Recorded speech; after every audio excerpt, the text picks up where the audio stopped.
What's really going on, everyone? Back again with another episode. Before we get into our very, very special guest, if you've noticed that we keep having special guests, we have focused a lot in the past 12 to 16 months on candidates who are running for local office. We've had so far some folks who are running for either executive positions, whether the mayor, we've had people who are running for local state house races. This is the first time that we've had someone who is running for this unique position. So without further ado, we are going to introduce you all to Rowena and Nelson. She is running for judge in Anne Arundel County. So, a little bit on her bio. Rowena and Nelson's commitment to justice was shaped by a life story defined by perseverance, faith, and hard earned opportunity. Rowena was born in Jamaica. At the age of 12, her family migrated to the United States, and she learned early what it meant to adopt work relentlessly and earn every step forward. She completed her formal education in Florida, including law school, and built her career on a simple principle: every person deserves to be heard, treated with dignity, and judged fairly under law. For more than 20 years, Ms. Nelson has practiced in Maryland and the Washington metropolitan area, representing individuals, families, businesses. Her work spans criminal, family, business, bankruptcy, and civil proceedings. She has stood beside parents navigating custody disputes, individuals facing criminal allegations, and families seeking stability during financial hardship. Now, Ms. Nelson, we are thrilled to have you on today, given that Henry and I do not have law degrees. You can probably school us on a bunch of things on the law. But Ms. Nelson, without further ado, how are you today? I'm excellent. Thanks for having me. Good. So we can just get it right into it. Before we discuss your candidacy for circuit court judge, can you share with our audience and even us what led you first to pursue a career in law? Yes, it started a long time ago, and it actually started after I migrated to the United States. So my family moved to Gary, Indiana. Mhm. And at that time in 1989, Gary was going through a significant economic downturn. And one of the things the city did, the city thought, okay, we're losing all of our factories here. It's the Rust Belt situation. A lot of people are moving. Let's put all of the resources we still have left into the school system. So they started offering several different programs. One of the programs offered at my middle school was a career immersion program. And I selected law. I wanted to see how it all works. And our first field trip was to the courthouses, this big grand courthouse in Indianapolis. And I still remember today walking into this huge ceremonial courtroom with red carpet and all the wood trims. And I thought to myself, this is amazing. Including outside was like a big lawn with nice green grass and everything. And there's all these lawyers walking around with their Yeah. briefcases. And I thought, yes, I want to do this. It was just seared into my brain. That experience was imprinted fully. And it never left me. Everything about that experience stayed with me. And so I just continued with my education, finished high school. I knew exactly what I wanted to do by the time I got to college. And so that's why I'm here. And even now, I travel to different countries and I still admire the architecture of Yeah. courthouses, just the different scenes and how they're designed in different ways. Yeah, it certainly feels regal. I can imagine like when you're going into court, it still has like that kind of classic feel to it. Obviously Yes, from mhm, but please. most people think that's kind of crazy because most people, if you were to, so let's say I remember one time going to visit my best friend from high school. She had just moved to Georgia and we were going through Atlanta and I was passing the courthouse and I was like, Kelly, look at this building is amazing. And she looked at me like I was a freak. It's like the courthouse looks amazing to you. And I was like, yeah. Well, clearly this is something that you were meant to do. So for you, Ms. Nelson, moving from private practice to running for public office is obviously a major decision for anyone. One that certainly, given that the jump from private practice to public service is not one that anyone does for the money specifically. What ultimately made you feel called to service in this role, and what ultimately does kind of your end game look like for you now that you're kind of changing paths a little bit, certainly. Yes, excellent question. So in all of my career, I've never selected anything because of money. And that's not to say, Miss Nelson is completely altruistic and she doesn't care about money. I do care about money, but it was not one of my primary focuses. This is definitely born from love. It's born out of a very young stage of who I am. I think it's born out of my spirit generally. And when asked, I was asked years ago, if you if you could not practice law, do you know what else you would do? And I actually couldn't answer because I've never seen myself doing anything else. For the first time, I was stuck. Like, what would I do? And I didn't know because I've never viewed myself in another role. Um, so whatever the income is, it's not really that significant for me. What's significant for me is that I stay true to the law and to the community, and that's what I've dedicated myself to for the last 21 years. So this is actually a natural transition for me. It's just in another role. So I'm serving in a different way. Well, Miss Nelson, I know me and a lot of our listeners commend you for your civic duties because with this economy, yeah, I Yes, we there commend is. you, Miss Nelson. I do somewhat relate to the feeling of being, I think, like entertained by the ideal of being a lawyer. I have been a paralegal for a certain amount of time in my life, and I still work with lawyers to like help them with marketing. So I Yeah. think I maybe had that similar experience as a child, but it didn't stick for me as much as it did for you, Ms. Nelson. So it's cool to see you like stay passionate about that stuff. Yeah. And for our Mhm. listeners who may have that same passion or just may be interested, what does a court judge do on a like day to day in Maryland? A circuit court judge does so many different things, but let me start with the core things that is done by a circuit court judge. So obviously hearing serious matters, criminal matters, divorces, custody, child support, alimony, all of the domestic cases, injunctive cases, so civil cases like tort cases, auto accidents, wrongful death cases. So a variety, business litigation.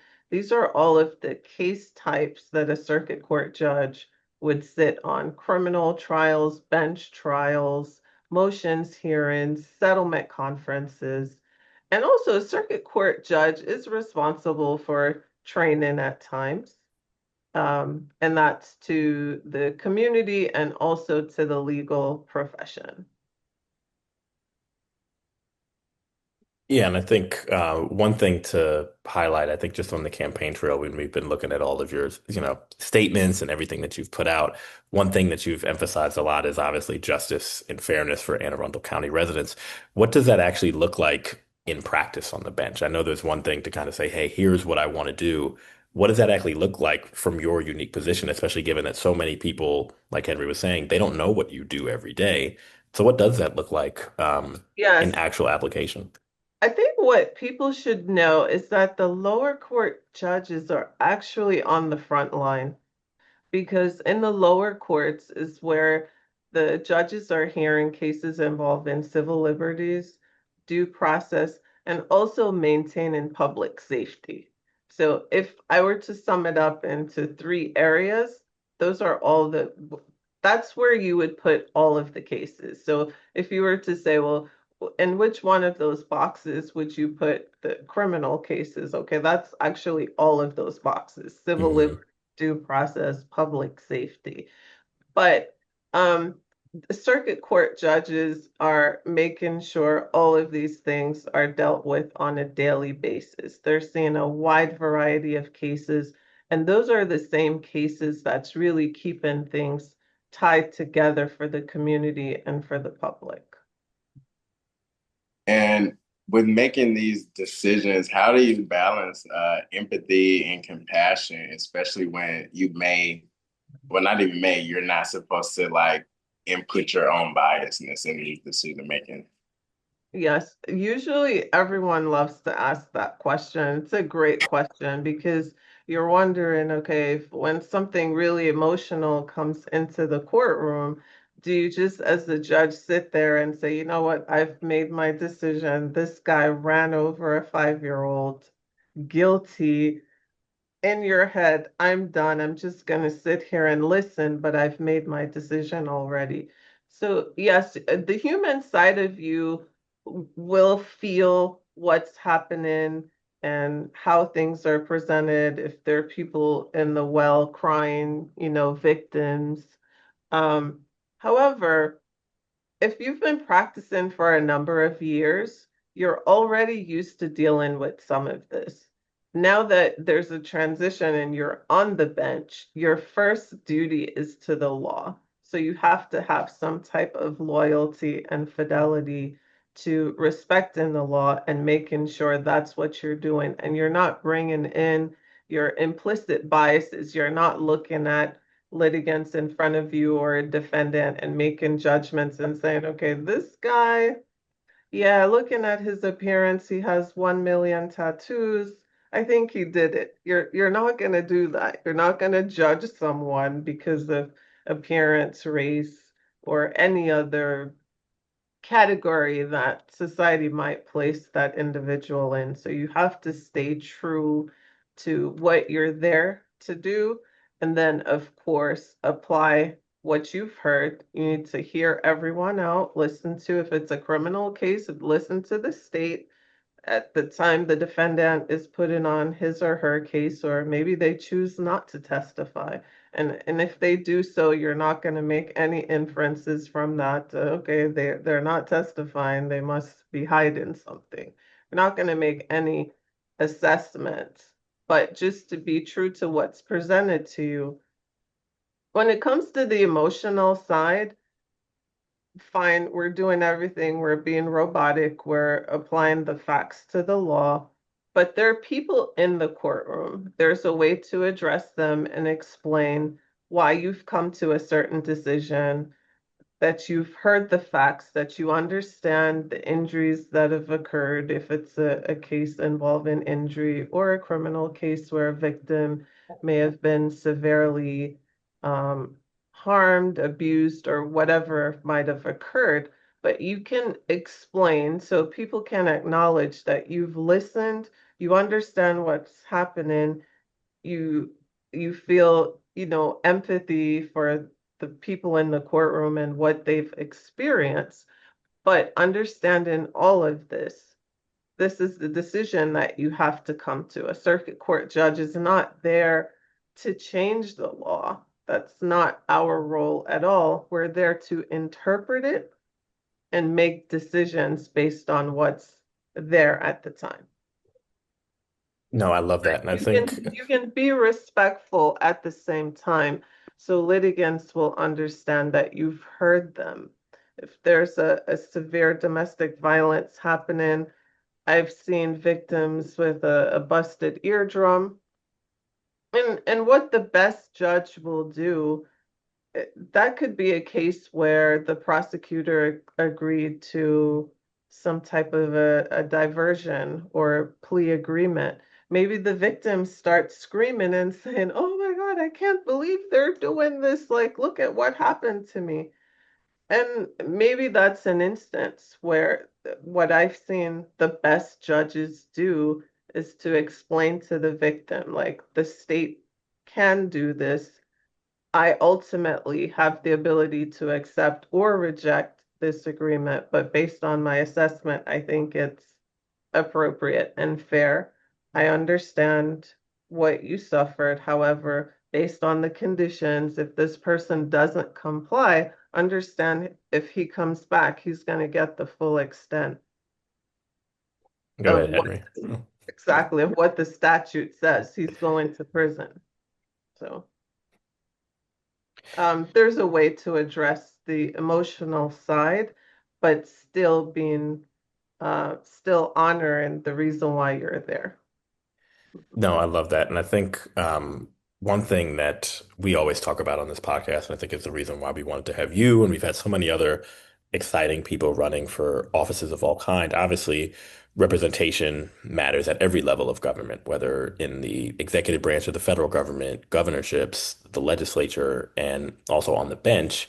Um, can you talk about the value of having just someone in your role, but not only just someone who looks like you, but also someone with your background, with your experience, not only as a Black woman in that role, but also as someone who has immigrated here from another country? You have a unique set of life experiences, similar to how, if you see a Black physician, they might ask different questions of their patients.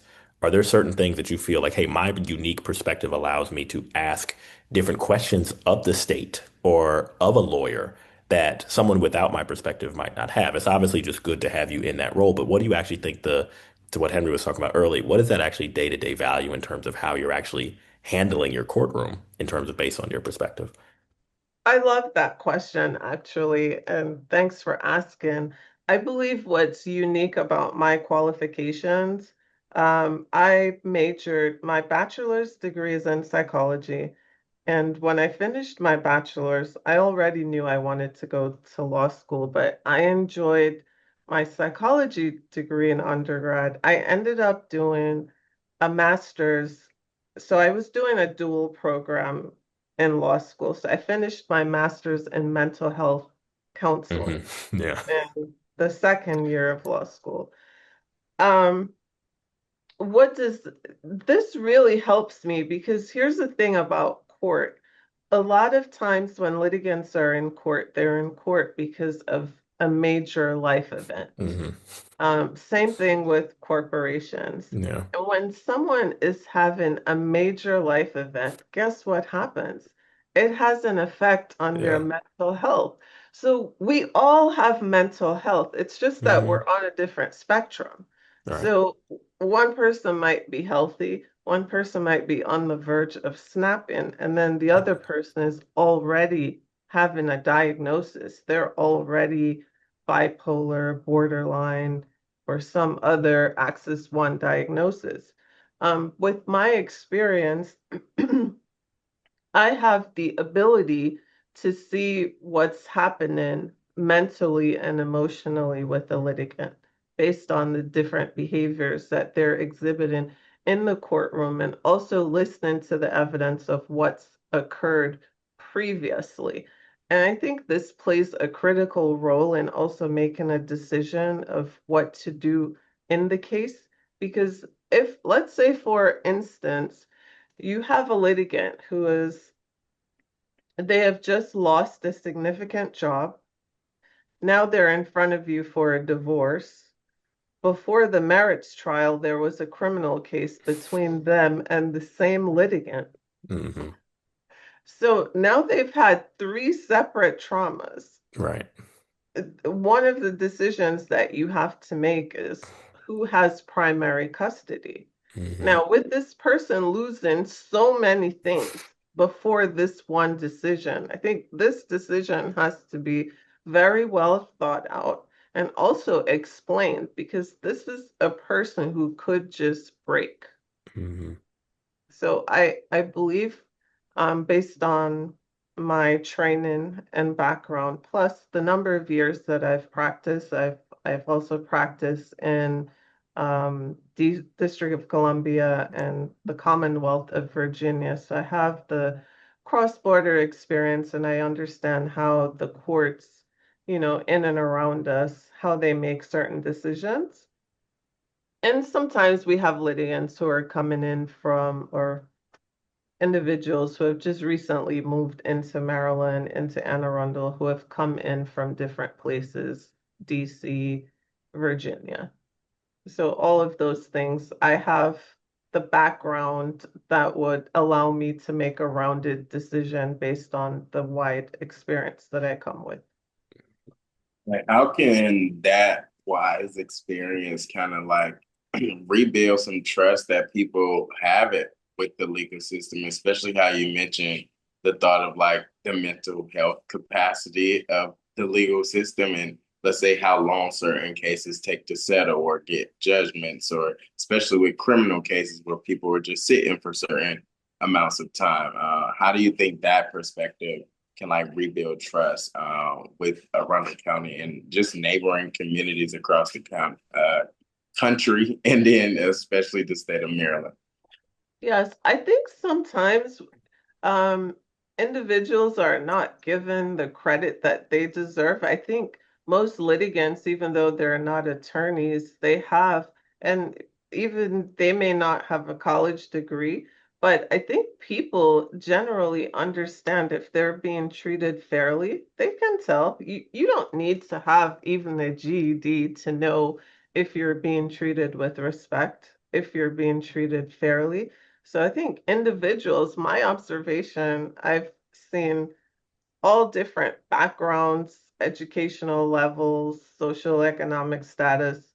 And what I've noticed is within all of that, from the least to the greatest, they are able to assess when they're being treated respectfully, when they're being treated fairly, when their case is viewed as important, or if their matter is thought of, well, this is not that important. Let's just pass this off to another day, or let's just have this person just sit and wait. So I think a couple things that would definitely make a change is efficient courtroom management. Just not showing up on the bench late. You know, the docket should be called at 9 o'clock, and I'm just showing up at 9:40 with no apology, and people are just sitting there waiting. I just walk in the courtroom and say good morning. So that's not respectful unless there's an obvious reason, and not that a judge should, if judge had a flat tire, for instance, that you need to come on the bench and say, "Oh, I'm so sorry, I'm late. I had a flat tire." But there's a way to maintain some level of respect. If people are taking off from work, they're also paying attorneys to sit there and wait. Um, and then how their case is being handled, that they're not being rushed through and you're saying, well, I don't need to hear this piece of evidence. This is not going to change my mind anyway. The weight of this evidence, counsel, I'm not sure about this. Like, people want to be heard. Again, that's not to say I would allow litigants to just present duplicitous, 500 text messages that are really saying the same thing. Not that I would allow that, but people want to be heard and not rushed through.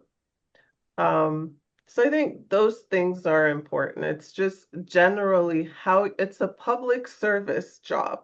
So more so than the knowledge and the educational part, there's also serving the public. So I think most times we spend there's a lot of discourse and talking about how you'll handle a certain case, but I think the easiest piece of this is that you're a public servant and then you're to treat the public in a certain way.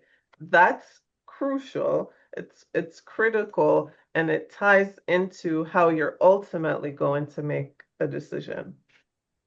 If I'm not even respecting you up on entering the courtroom, then I mean, you're already going to be nervous. Like, what is she going to do when it's time to make a decision? Yeah. And I'm glad you spoke about it that way because we see how local judges, especially now in this current climate, play a big role in protecting, especially civil and constitutional rights. How do you, Ms. Nelson, when obtaining this position as circuit court judge, plan to like kind of protect those liberties, especially for the citizens of Maryland and of Arundel County? I think listening is underrated, but listening is critical. Um, I think if you're able to listen to what the litigants have to say and hear their case, they're when you're listening to someone, if you just have the most basic conversation and you actually listen without just interrupting and cutting someone off and trying to shorten what they're saying and chop off their case and segment everything and put them on pause, they will feel like you actually care about what's happening. And if in fact they are trying to disrupt the courtroom, I think in sometimes how you're handling someone will actually change the way they respond to you. So a litigant can start to be, I've observed even attorneys being combative with a judge, and the best judge will not strike back at the lawyer. The best judge will maintain composure and give an instruction. And the way the judge handles that disruptive situation will change the behavior of the lawyer for the remaining course of the case. So I think once you start the role, and again, this is from observation too, when a new judge appears on the bench, each lawyer will start to make an assessment. Have you seen the new judge, blah, blah, blah? What do you think of them? And then we'll say in the hallway, okay, this judge is going to be tough. Like, you're going to have to be ready. Or we'll say, well, this judge, you'll get a continuance if you want one. So people start to, not just the attorneys, but also the litigants will start to assess what type of judge you are. Are you going to be strict? Is this going to be no nonsense Nelson or easy peasy Nelson? So these are all things to keep in mind because on day one, people will start making an assessment of who you are. So listening is critical and being consistent in how you operate and consistent in how you're treating the litigants. This is going to set the stage for who you are. No, I love that. And as people prepare to vote, obviously in the primary, which is coming up, and other elections coming up in the fall, can you at least talk about why local and civic engagement and local elections matter so much? Like I said, I'm sure people don't, cast their ballot and look to page three to, as the primary thing that they're voting for. I'm sure that, your position is probably not the first thing on the docket for folks in Anne Arundel County, but can you talk about at least why those elections that are kind of on the back page are actually super, super important, especially now? Yeah, I think I want to advocate for a change on how the ballot is set up. But yeah, there's definitely an issue with that. But yes, the judicial position is a down ballot position. Mhm. And that's one of the critical things that I've worked on since the beginning of my campaign is to just get information out there so the residents of Anne Arundel can know who the candidates are and what their background is and why they're running and all of the questions that people have. I've made sure to get myself into some voter directories Yeah. just so people can know about me. I've been doing as much as possible and going out into the community. I've even gone to bingo night. Uh, I went to the Lothian bingo and, Yeah. I told everyone there, listen, I didn't just put out a sign on the road. I'm actually here Mhm. to talk to you and so that you can get to know me and that too in a comfortable setting of which you're enjoying your time. But I think it's knowledge is power. And when people know what they're doing, it adds more power to it. So the power to vote is a very strong right. And I think, I'm not going to go into recent issues, but It's a strong right that we have. It's a strong power. And, I'm disheartened at times when people decide not to use it. But going to vote is the bare minimum. That is the bare minimum. Going to vote is the bare minimum. Where you start doing something powerful, it's where you actually look at the candidates and say, let me look at all the candidates who are running for county exec. Let me just take 5 minutes and see what this person is saying. What does Pete Smith stands for? What does Allison Pickard stand for? What does Mr. Kitchen? And just take a look and see, is this the person? Does this person have what it takes to run my county? Is this the type of leader that I'm looking for?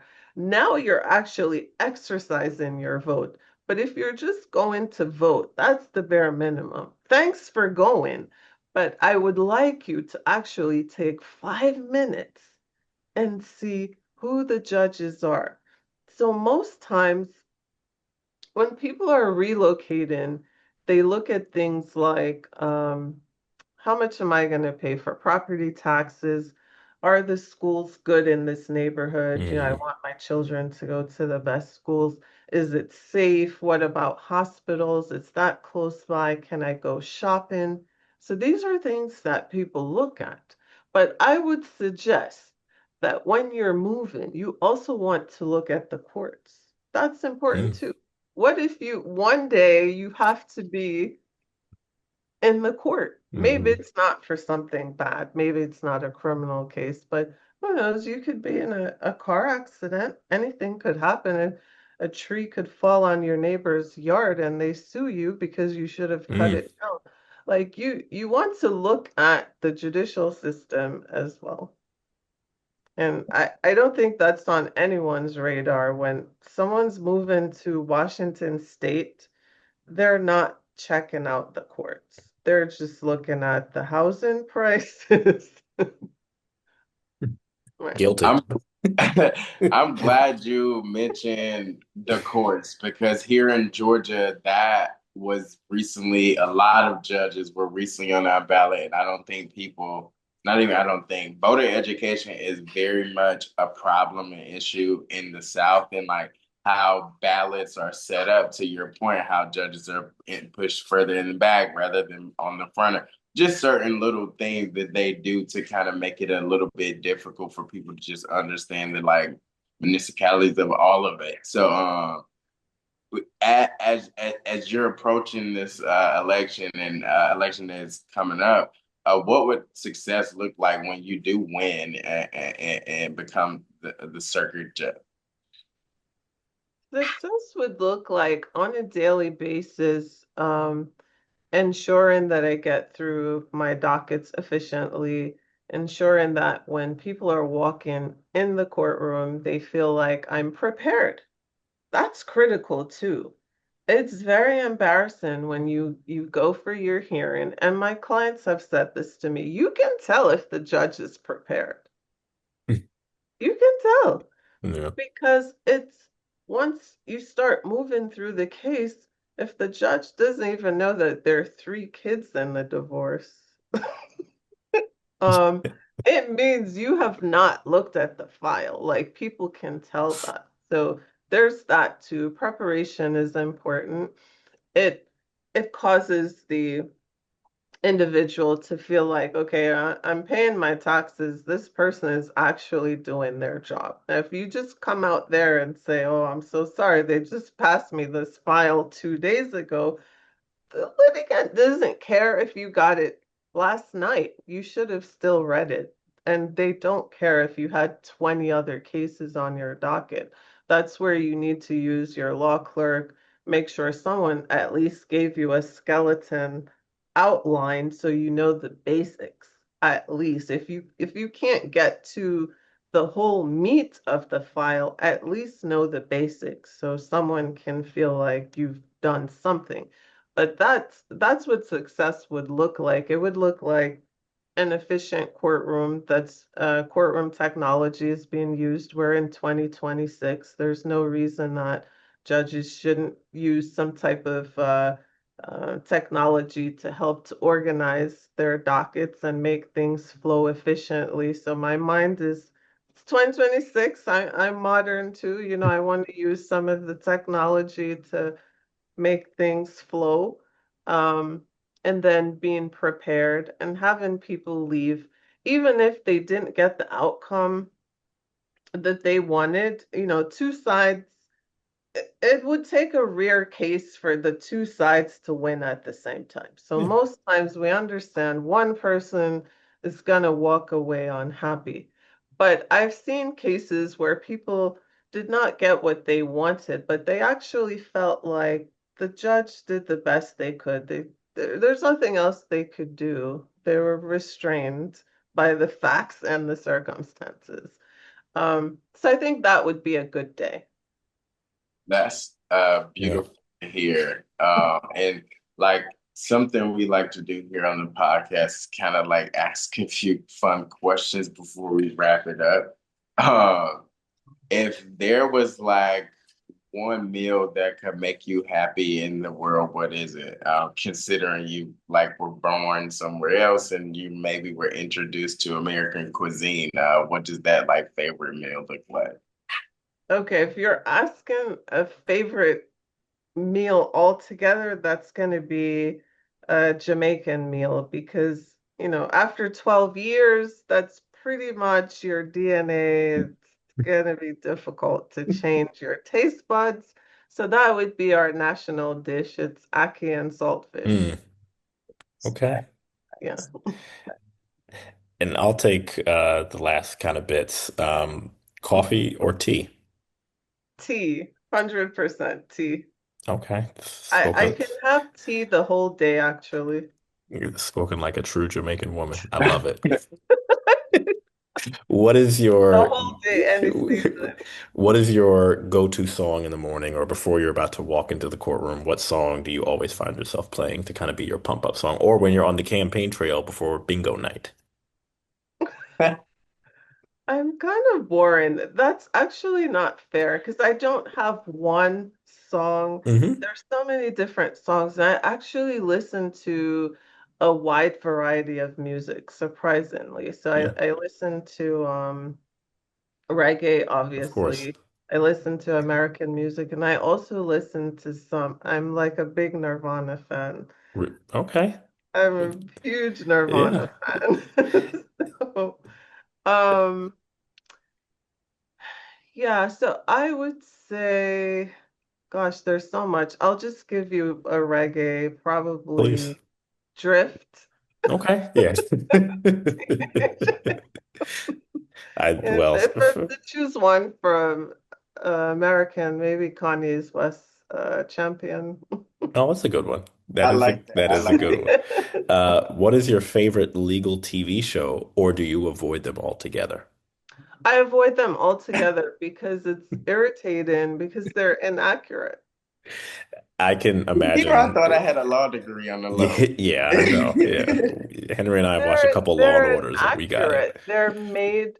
They're made for TV. So there's no, let me just tell you, you're never going to be in a courtroom and right before the case is ending, someone is breaking through the door. Hold on. That's never gonna happen. Like no one is ever gonna break through the door with a last minute piece of evidence because there's something called discovery, and each party has to share their documents. Maybe there's an exception here and there where you could bring in a document that was not offered during the discovery process, but by and large, you know, we have rules that governs the trial process, and so it's not what you see in the television. And for attorneys, it's very difficult because when clients come to you, they actually expect some You of the did. things on TV. Yeah.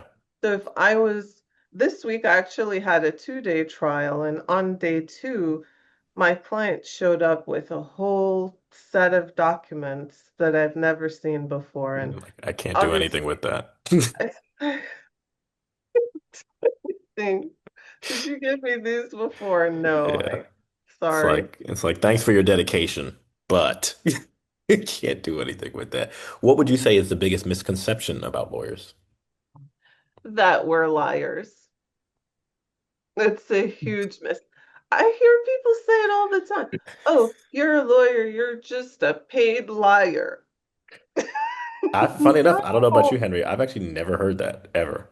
Mm-mm. you've That's never heard that? Mm-mm. no, no. Well, thank God. Maybe it's subsided. And Maybe it's it sub Are you actually, guys serious? I've Not never like heard that. like Never heard that. I maybe heard. Excuse me. Maybe I'm lying. He can't even get it out. Maybe he is there. There we go. You're just a you're just a paid Yeah, I'm liar. gonna let you have that question. You're just What a paid liar. You just paid to make up a scenario, and it's so not true. Henry's coughing fit didn't help our chances there. What's something personally that people would be surprised to learn about you? I'm a private pilot. Nice. Have you ever like flown like, you know? Yeah, that caught us both off guard. What's the question? Well, no, so you said you're a private pilot. I Uh, took the, have you ever flew like taken not taken, but like flown of course of people on a flight? Right, so that's why I use the word private because there's commercial pilot.